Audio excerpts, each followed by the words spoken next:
Golden hero. Neeraj एक आम लड़का था। वह हरियाणा के एक छोटे से गांव खंडरा में रहता था। उसे खेलना कूदना बहुत पसंद था, लेकिन एक छोटी सी परेशानी थी, उसका वजन थोड़ा ज्यादा था।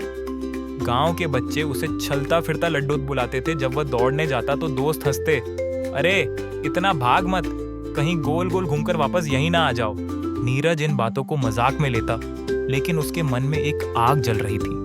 वह चाहता था कि लोग उसे उसकी ताकत और हुनर से पहचाने, न कि उसके वजन से। एक दिन उसके दादा ने उसे खेलों से जुड़ने की सलाह दी ताकि वह फिट हो सके।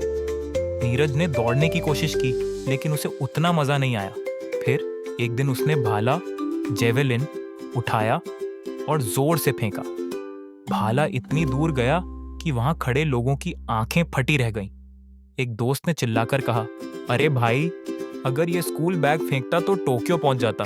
यही वह पल था जब नीरज को महसूस हुआ कि भाला फेंकने में ही उसकी असली ताकत है। उसने दिन रात मेहनत की, घंटों प्रैक्टिस की। कभी कभी हाथों में छाले पड़ जाते, पैर दर्द करने लगते, लेकिन वह रुका नहीं।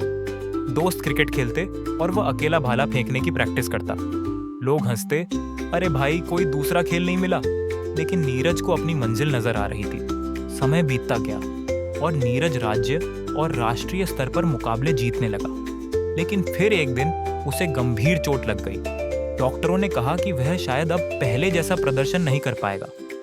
कुछ लोगों ने कहना शुरू कर दिया, अब क्या करेगा हमारा चलता फिरता लड्डू।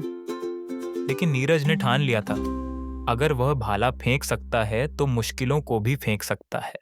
कई महीनों की कड़ी मेहनत के बाद नीरज पहले से भी ज्यादा मजबूत होकर लौटा।